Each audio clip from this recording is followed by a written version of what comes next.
Professor Michael Ruse is an eminent philosopher of science. He's the author of numerous books and a full tenured professor at the University of Florida. He's spent a career observing and commenting on the cultural struggle between creationists and evolutionists. An avowed unbeliever, he nonetheless argues for a space for religion and science to engage in respectful, informed dialogue, and for opponents to appreciate each other's intellectual history. Now there's an idea. Professor Ruse believes the Christian faith can be reconciled with evolutionary theory.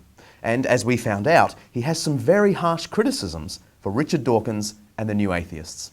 It's funny you should mention that, because I want to talk to you about a particular scientist who does some philosophy of science in his book. And I have heard you say there are few things more simple than Richard Dawkins' God delusion. Yeah, no, as I said, makes me ashamed to be an atheist, I think was the phrase I used.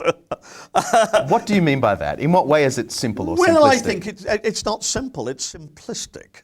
I mean, there's nothing wrong with KISS, keep it simple, stupid. I mean, one of the virtues of science is simplicity. The trouble with Dawkins, I mean, maybe this is envy. The guy sold 3 million copies of the book. I wish I'd sold 3 million copies of one of my books. I mean, the trouble is, he just doesn't take the things that he's talking about seriously. Now, I defer to nobody in my admiration for Dawkins' book, The Selfish Gene, which he published 30 years ago, about the nature of genetics. Now, I don't care whether you agree with the book or not, but it seems to me that that is a serious attempt to understand aspects of the nature of biology. Now, if somebody comes along, and a woman called Mary Midgley did just this, and comes in and says, oh, well, that must be stupid because genes can't be selfish, I think Dawkins has got every right at this point to say, hang on a minute, I know that. I'm using a metaphor. Look at what I'm trying to do with this metaphor and see. Now, you may disagree with what I'm trying to do, but at least try to understand what's going on. I think Dawkins has a perfectly legitimate case there. Now, I want to say equally that I think the theologian or the religious person or the philosopher, and to a certain extent this is a turf war, I think that they have equal right to turn to Dawkins and say, look, if you're going to criticize this stuff, fair enough, but try to make an effort to understand what the position is. Now, I think a classic case would be Dawkins going after the cosmological argument, the causal argument. The causal argument, everything has a cause, the world is a thing, therefore the world must have a cause, call it God. Okay? Philosophy 100, undergraduate response, what caused God? We've all done it. We've all been there. And, it's a good question, but, it's not the end of the argument. Dawkins then triumphantly says, there you are, bad argument, let's move on. Well, he in fact thinks he has found a new argument that disproves God to a high probability. Right. Push with the cosmological argument for a moment.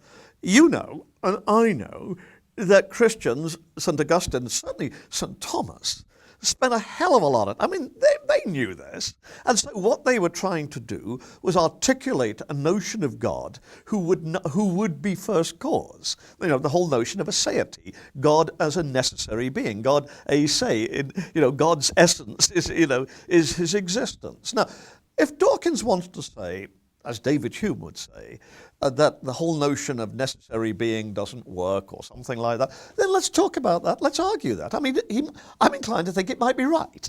But at least let's, have the honesty, or the intellectual integrity to look at these things and look at the responses that the Christian philosophers, let's say just the Christian philosophers, have made. You may want to rough them up afterwards, but it's like selfish genes. At least do your homework. Now, the trouble with Dawkins is, I think, that he doesn't get to that point. Now, sure, of course, Dawkins, he's got a sort of a fuselage of things. That the God of the Old Testament is an ethnic cleanser, and to be perfectly honest, the God of the Old Testament is a bit of an ethnic cleanser.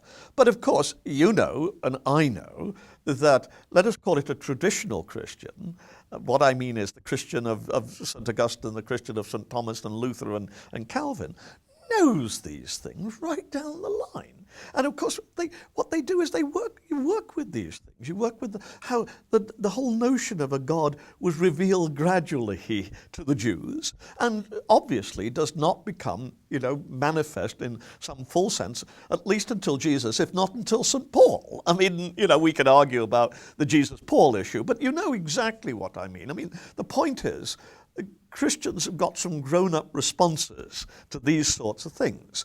And I think that Dawkins does a serious misservice to the cause of non-belief by not being prepared to take seriously the kinds of things that believers believe in. I mean, of course, who honestly thinks, for instance, that it's going to be okay for you, John, to say, oh, well, I'm going to take one of my kids and take them up to, the highest point in Sydney and sacrifice them. I mean, is every Christian in Sydney going to say, oh, John, what a wonderful man you are? Or are they going to say, let's get this guy to a psychiatrist as quickly as we can? So this is the point I want to make, not whether or not Christianity works. I mean, frankly, I'm not sure that it does for me. But whether or not the Christian can at least articulate a reasoned defense, which we can then argue about. And that's basically the beef I have with people like Dawkins.